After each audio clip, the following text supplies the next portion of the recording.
Good morning, this is Lazy Rosie Parks, and I think I just said lazy, and I have not been lazy, but I have not updated this channel in a long time. It's been probably 3 weeks, so I just wanted to give you an update.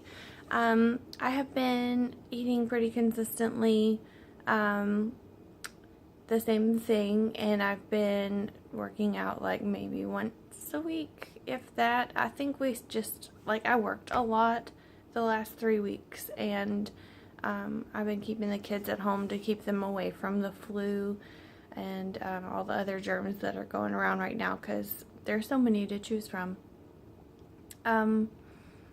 But I really need to make progress towards my next goal that's important to me, and I need to fit back into the clothes that I have in my closet so I don't have to buy all new clothes.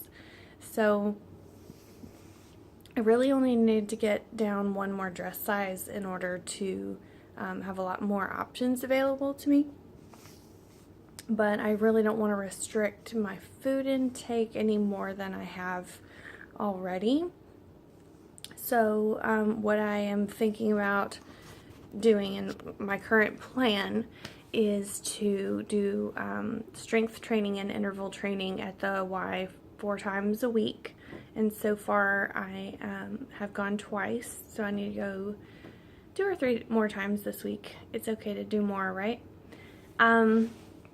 So my first day I did sprints and some other things with my husband, and then I went back to do sprints 2 days later, and like I was so tight. I didn't feel sore or tight at all before trying to run again, but I was like, I can't do this. Those muscles won't go as far, because they're like, oh shoot, no, not this again.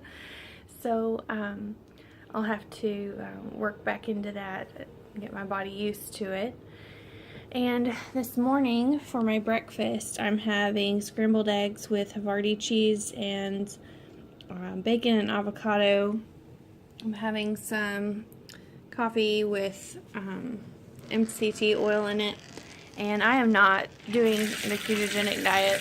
I never actually probably got into ketosis. I did learn a lot about my body and how I respond to foods, though, and I learned that if I'm going to be cutting carbs down, it does help me to have a higher fat intake, and with that it is uber important to have a higher fiber intake to process. So I'm going to continue with having a higher fat intake. And hello, mess over there in the corner. I never really got into a super high fat intake, but what I'm just saying is I'm not going to be afraid of dietary fats like avocado and cheese and stuff like that, because I found that really did help me to stay fuller longer. And the other day, like, I had this same breakfast, and then I made it till like 3 o'clock in the afternoon after eating this at 6 a.m. and I was able to make it till 3 p.m. to have a little snack, and then I didn't even have supper and I was fine. So if you're gonna do something like 1 meal a day, then that works.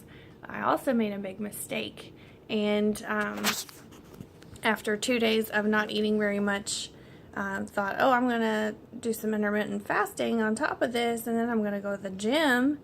And because somebody, two of the YouTube bloggers that I watch encouraged working out during intermittent fasting and then breaking your fast after a workout. Well, I almost passed out at the Y, so that is not advisable for me. Also, I was working out at a lot higher intensity than I ever used to, so trying to keep up with my husband, who beasts it out there like it's nothing, and I'm not used to that level of intensity. So maybe if I had done 30 minutes on the elliptical or a 1-hour yoga class at a kind of medium intensity, then maybe I wouldn't have felt that way. I can't tell. I'd have to experiment. And I don't really want to get to that point again, especially if I'm going and I have to drive home.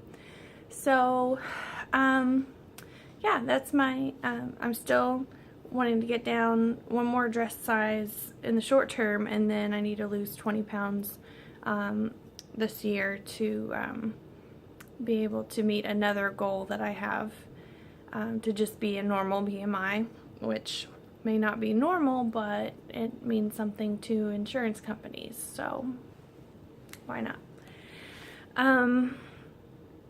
So yeah, if you have any advice or want to comment or ask questions below, go right ahead. I'm definitely open to making new changes, and just in light of what I've already learned about my body and how I respond to food. So feel free to put in your 2 cents and I will respond. So thanks for watching. Like and subscribe.